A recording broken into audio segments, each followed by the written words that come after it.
William Kabogo, the former Kiambu governor and now ICT cabinet secretary nominee, had found himself caught in a storm of rumors, accusations, and a tragic incident that still left many unanswered questions.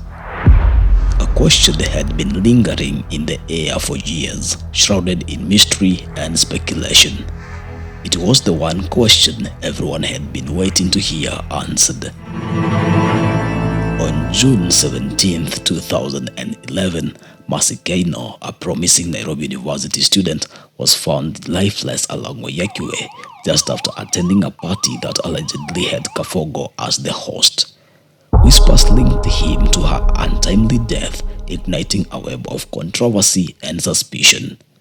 But on this day, as he sat before the National Assembly's Committee on Appointments, Kabogo was asked the question that had haunted him for years. And I want to take you to 2011. In 2011, a young university woman with a beautiful and promising life, Miss Mercy Keino, was found dead in unclear circumstances. The tension was palpable as Teso South MP Mary Emase asked the question that everyone had been waiting to hear. What was your role in the tragic death of Mercy Keino? His answer was calm, deliberate, but not without controversy.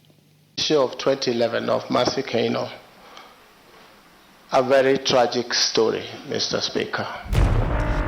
He described the 2011 incident as a very tragic story, but he insisted that he had been at the wrong place at the wrong time. He explained that it had been a public restaurant with several groups of people, emphasizing that he had no real connection to Keino. The Honourable Member has said it is alleged that I had invited people to a party. Mr. Speaker, that is not true. This is just a situation where you find yourself at a place at the wrong time. He further clarified that the allegations against him had only emerged weeks after Keino's death, adding that even if he had met her the following day, he wouldn't have noticed her. Kabogo pointed to the official inquest into Keino's death, noting that it had cleared him of any wrongdoing. He reiterated that the court had concluded that Keino's death was the result of a hit-and-run accident and emphasized that the matter had been settled. Kabogo expressed his exoneration in clear terms, citing the inquest that had taken a year and a half to complete and included his cross-examination for 6 days, despite being a sitting governor at the time. He stressed that the court found Keino had been struck by a truck, and this was the final ruling on the matter. And I was exonerated by the judgment of that court, a court that made a finding that the late Mercy Keino was a victim of a hit and run by a truck. And that matter rests there. It is a sad story. Despite the exoneration, Kabogo expressed deep sympathy for Keino's family.